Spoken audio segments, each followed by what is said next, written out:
Hello guys, welcome back to my channel. So guys, आज मैं आपके लिए लेके आया लव नेक्स्ट डोर के एपिसोड 15 के एक्सप्लेनेशन। सो एपिसोड की स्टार्टिंग वहीं से शुरू होती है जहाँ लास्ट एपिसोड खत्म हुआ था। यहाँ सेयोंग्यो और रयू की मोमना दोनों ही अपने हस्बैंड को लेके वहाँ से जब जा रही थी तो वो जाते हुए ना यहाँ सेयोंग्यो और रयू को ना साथ में देख लेते हैं। यहाँ उन दोनों को ही मोमना इन दोनों से उनके साथ में होने का रीजन पूछ रही थी कि तुम इतनी रात में ऐसे अकेले क्यों बैठे हुए हो यहाँ। पहले तो यहाँ पे ये सुन के ना ये दोनों तो ये बात बताने से झिझक रहे थे, लेकिन हिम्मत करके ना सेयोंग्यो फिर उन्हें बता ही देता है कि वो दोनों ना डेट कर रहे हैं एक दूसरे को। तो उनकी ये बात सुन के आया तो सभी काफी ज्यादा शॉक हो गए थे। तो शायद ना ये लोग तो इनके रिश्ते से बिल्कुल भी राजी नहीं थे। तो यार रयू के मॉम डैड ना उसे वहां से ले जाने लगते हैं, लेकिन फिर भी ना ये दोनों एक दूसरे को छोड़ ही नहीं रहे थे। यहाँ उनके मॉम डैड ना काफी मुश्किल से उन दोनों को वहां से अलग करके ले गए थे अपने अपने घर। फिर घर आने के बाद ना रयू की मॉम तो उससे सवाल जवाब करने लग गई थी और साथ में ना वो उससे मिलने से मना कर देती है कि नहीं, तुम दोनों डेट नहीं करोगे। ये सब कह के ना वो तो अपने रूम में चली गई थी और वही इधर यहाँ पे सेयोंग्यो की मॉम भी ना उसे सारी बातें एक्सप्लेन करने के लिए कहती है और वो भी ना पे मना कर देती है कि नहीं, तुम दोनों ना डेट नहीं करोगे। फिर वही यहाँ पे रात में ना रयू के डैड उसके वाइफ से पूछ रहे थे कि सेयोंग्यो ना बचपन से ही रयू के साथ रहा है, वो रयू को ना अच्छे से समझता भी है और सक्सेसफुल भी है और हमेशा ही रयू की ना मदद करता है। उससे अच्छा दामाद हमें और कहाँ मिलेगा। पर यार रयू की मॉम तो मानने के लिए बिल्कुल ही तैयार नहीं थी। शायद ना उनका मानना था कि रयू की बीमारी के बारे में ना और उसकी एंगेजमेंट पहले टूट चुकी है, इन सब के बारे में ना सेयोंग्यो को पता है पहले से ही और उसकी फैमिली को भी। और मुझे डर इस बात का है कि कहीं रयू ना उन लोगों की कमजोरी ना बन जाए, इसलिए मुझे ना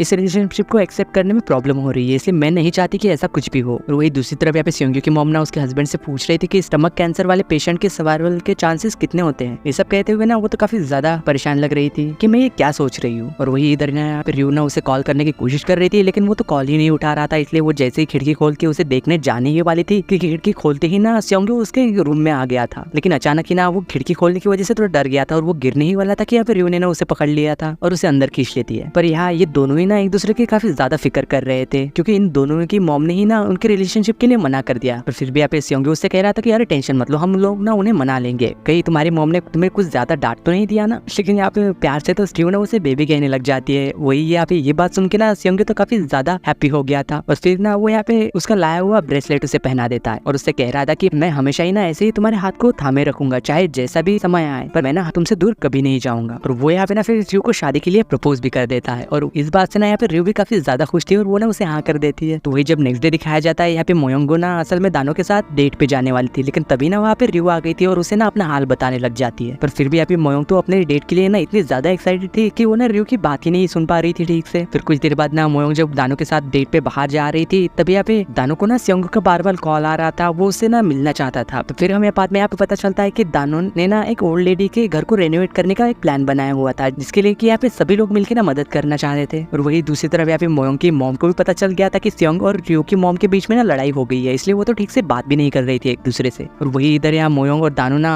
उसकी बेटी के साथ बाहर आए हुए थे और वो ना साथ ही में अपने रिलेशनशिप के बारे में उसे बता के उससे परमिशन मांग रहे थे। यहाँ मोयोंग योंदो से कह रहे थे कि मैं तुम्हारी असली माँ तो नहीं हूँ, लेकिन मैं ना हमेशा ही तुम्हारा अच्छे से ख्याल रखूंगी, तुम्हारी मॉम के जैसे मैं काफी ज्यादा प्यार करूंगी, तुम्हारी हर चीजों को पूरा करने की कोशिश करूंगी। तो यहाँ पे योंदो तो हमेशा से यही चाहती थी, क्योंकि वो भी ना मोयोंग को काफी ज्यादा पसंद करती थी और वो ना उसे खुशी खुशी हाँ कर देती है। और वही दूसरी तरफ यहाँ पे ऑफिस में ना सेयोंग्यो और रयू ने एक दूसरे को मना कर रहा हुआ था बात करने से कि जब तक ये दोनों ना अपना अपना काम खत्म नहीं कर लेते। तो यहाँ कुछ देर बाद ना सेयोंग्यो तो कहता है कि मेरा काम हो गया, मैं तो कुछ और करना चाहता हूँ। ये सब कह के ना वो उठ के रयू की तरफ जाने लगता है, लेकिन रयू तो वहां से उठ के ना नहीं नहीं कहते हुए उससे दूर भाग रही थी। आप दोनों ना एक दूसरे को ऐसे पकड़ने की कोशिश कर रहे थे, तभी यहाँ उसका कलीग आके ना उन दोनों को ऐसे देख लेता है और सोच रहा था कि ये दोनों कर क्या रहे हैं। मैं यहाँ इतनी ज्यादा मेहनत कर रहा हूँ इस कंपनी को आगे बढ़ाने के लिए, लेकिन इन दोनों को देखो, ये तो मजे कर रहे हैं। और फिर वही शाम को ना यहाँ पे रयू का भाई उसके मॉम डैड के लिए पहली बार ना अपनी कमाई से कुछ लेके आया हुआ था, तो यही देख के ना उसके पेरेंट्स भी ना काफी ज्यादा खुश थे उसके लिए। और इसी दौरान ना फिर यहाँ पे उसके डैड ना फाइनली ये बात कह ही देते हैं कि ठीक है, मैं रेडी हूँ अपनी शॉप क्लोज करने के लिए, क्योंकि समय आ चुका है। और कह रहे थे कि हमें ये बात ना बच्चों को भी बता देनी चाहिए। तो यही बात ना वो जब यहाँ पे रयू को बता देते हैं, तो यार रयू कह रही थी कि आप जो कोई भी फैसला लेंगे ना, हम सब आपके साथ है, और कभी आपके ऊपर मुसीबत आए ना तो हम भी ना आपके सामने खड़े रहेंगे, इसलिए आप कभी भी टेंशन मत लीजिएगा। और वही ये सारी बातें सुन के ना उसके डैड भी ना काफी ज्यादा खुश थे, क्योंकि उन्हें ना इतनी समझने वाली फैमिली जो मिली थी। तो वही जब हमें यहाँ पे नेक्स्ट डे दिखाया जाता है, ये सभी लोग मिलके ना उस ओल्ड लेडी के घर को ठीक करने में यानी कि रेनोवेट करने में लगे हुए थे। सभी यहाँ पे मिलजुल के ना काफी अच्छा काम कर रहे थे। लेकिन यहाँ पे सेयोंग्यो का कलीग ना जब बीच में किसी की हेल्प चाहता था, लेकिन ये सभी ना अपने अपने पार्टनर के साथ लगे हुए थे, उसकी तो कोई हेल्प भी नहीं कर रहा था, इसलिए वो ना बेचारा गुस्सा होकर अंदर वापस अकेले चला गया था। फिर काम पूरा होने के बाद जब वो ऑलरेडी वहाँ आके देखती है, तो वो ना काफी ज्यादा शौक थी कि ये उसी का घर है, क्योंकि ये घर ना अब काफी ज्यादा अच्छा लग रहा था। फिर नेक्स्ट दिन में यहाँ पे मोयोंग की मॉम ना रयू की मॉम को कॉल करके उसके शॉप पे बुला रही थी। तो वो जब ना वहाँ पे जाती है, तो वो देखती है कि यहाँ पे सेयोंग्यो की मॉम तो पहले से ही आई हुई थी, और यहाँ मोयोंग की मॉम ने तो उन दोनों को यहाँ पे धोखे से बुला के बनता कि ताकि ये दोनों ना अपना झगड़ा सुलझा सके। इसलिए ना वो दोनों यहाँ पे उन्हें तो शॉप में लॉक करके वहां से चले गए थे। तो हमें तो यहाँ पे पहले ऐसा लग रहा था कि इनके बीच में ना सब कुछ ठीक हो रहा था, लेकिन फिर से ना इन दोनों के बीच में किसी बात को लेकर आर्गुमेंट शुरू हो गई थी। और वही उनकी फ्रेंड जब वापस शॉप पे आ रही थी, उन्हें लग रहा था कि शायद ना उन दोनों ने अपना झगड़ा सुलझा लिया होगा और सब कुछ ठीक भी हो गया होगा। लेकिन वो जब यहाँ पे आके देखती है तो उन्हें काफी ज्यादा शॉक थी कि इन दोनों ने तो यहाँ पे झगड़ा करके काफी बुरा हाल कर लिया था अपना। तो फिर वही नेक्स्ट मॉर्निंग दिखाया जाता है, रियो की मॉम ना जब कहीं जा रही थी तो वो यहाँ देखती है कि उनकी नेबर्स वाली औरतें ना उनकी फैमिली के बारे में ना कुछ चुगली कर रही थी। ये बात सुन के यार रियो की मॉम तो काफी ज्यादा गुस्सा हो गई थी और उनके पास जाके ना उन्हें काफी ज्यादा डांटी भी है। यहाँ तक कि वो ना उसे मारने भी वाली थी कि यहाँ एक औरत ना काफी ज्यादा हट्टी कट्टी थी, तो वो औरत ना रियो की मॉम के ऊपर काफी ज्यादा भारी पड़ रही थी और साथ ही में यहाँ पे उन्हें धक्का भी देती है। लेकिन तभी यहाँ स्योंग्यू की मॉम ना ये सब आके देख लेती है, जो कि अपनी फ्रेंड की ऐसी हालत देख के ना उनकी मदद करने जाती है। लेकिन फिर भी ना ये दोनों तो उन्हें ठीक से हरा भी नहीं पा रहे थे और इनके बीच में ना यहाँ पे काफी बड़ी लड़ाई हो जाती है। कोई यहाँ पे